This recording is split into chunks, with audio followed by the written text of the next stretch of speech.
آخرہ اتقم من النار، اور جو آخری حصہ ہے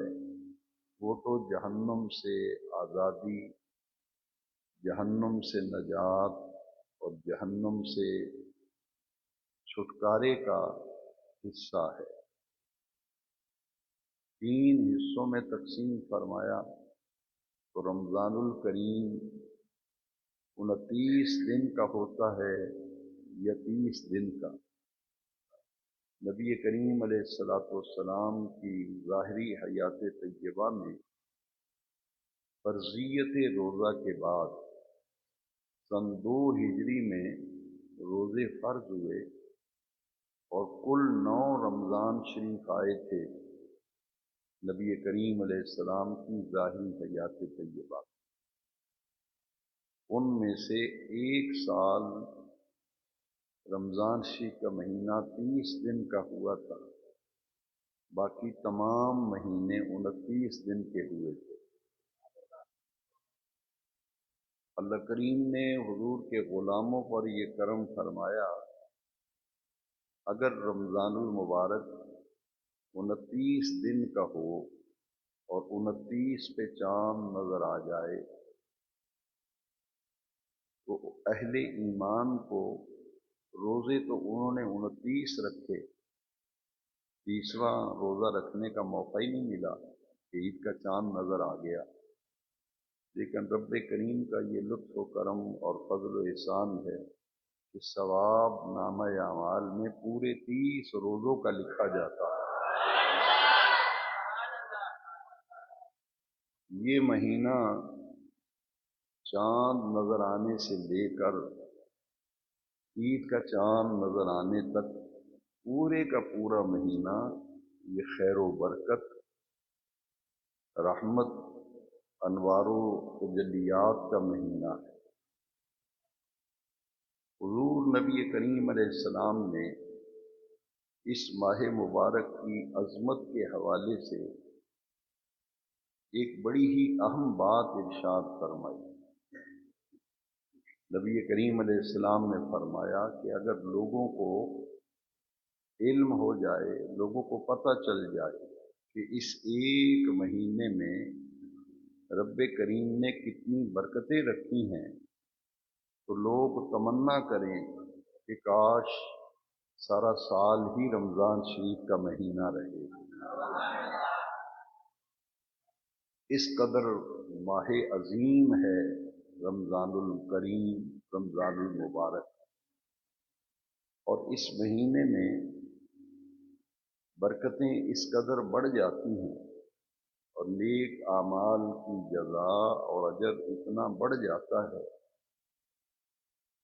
کہ عام 11 مہینوں میں، باقی 11 مہینوں میں اگر آپ ایک فرض ادا کریں گے تو آپ کو ایک فرض کا ثواب ملے گا، لیکن اس مبارک رحمتوں اور برکتوں والے مہینے میں ایک فرض ادا کریں گے تو 70 فرضوں کا ثواب ملے گا۔ باقی 11 مہینوں میں اگر ایک نفلی نیکی کریں گے تو ایک ہی نفلی نیکی کا ثواب ملے گا، لیکن اس ماہ عظیم میں اگر ایک نفلی نیکی کریں گے تو پورے فرض کا ثواب ملے گا۔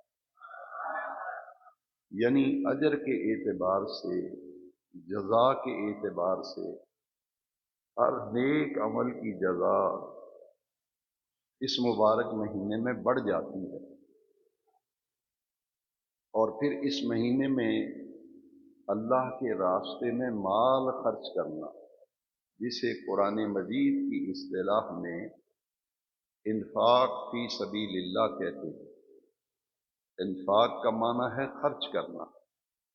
فی سبیل اللہ کا معنی ہے اللہ کے راستے میں۔ اس مہینے کی ایک خاص نیکی، ایک خاص عمل صدقات و خیرات، ادائیگی زکوٰۃ، اللہ کریم کا دیا ہوا مال، اس کا دیا ہوا رزق اس کے راستے میں خرچ کرنا، اس کی مخلوق پر خرچ کرنا، نیکی، خیر، بھلائی کے کاموں میں اللہ کی مخلوق پر اللہ کا دیا ہوا پیسہ، مال، دولت، رزق خرچ کرنا، یہ اس مہینے کا ایک خاص عمل ہے۔ ام المومنین حضرت عائشہ صدیقہ رضی اللہ تعالیٰ عنہا سے حدیث شریف مروی ہے کہ اس ماہ مبارک میں نبی کریم علیہ السلام اس طرح اللہ کے راستے میں خیرات کرتے تھے، اس طرح صدقہ کرتے تھے، ضرورت مندوں پر خرچ کرتے تھے، خیر اور بھلائی کے کاموں میں خرچ کرتے تھے، جس طرح تیز ٹھنڈی ہوا چلتی ہے اس طرح حضور اللہ کریم کا دیا ہوا مال اس کے راستے میں خرچ کرتے تھے۔ خالق کو راضی کرنے کے لیے دن کے اوقات میں روزہ، رات کے اوقات میں تراویح، اور اللہ کی مخلوق کی خیر خواہی، اللہ کی مخلوق کی بھلائی، اللہ کی مخلوق کی خدمت کے لیے ضرورت مندوں پر، محتاجوں پر، بیوہ عورتوں پر، یتیم بچوں پر، اپاہج، معذور اور بیمار لوگوں پر خرچ کرنا، مسکینوں، فقیروں پہ، غرباء پہ خرچ کرنا، یہ اس مہینے کا خاص عمل ہے جو نبی کریم علیہ السلام اس میں بڑا ہی اضافہ فرما دیا کرتے۔ پھر اس ماہ مبارک کی عظمتوں کا کیا کہنا کہ اس عظیم مہینے میں جو سحری اور افطاری دو عمل اللہ کریم نے رکھے ہیں، یہ اس قدر پیارے عمل ہیں اور اس قدر محبوب عمل ہیں کہ حضور نبی کریم علیہ السلام نے فرمایا تسحروا وَإِنَّ فِي السُّحُورِ بَرَکَةٌ،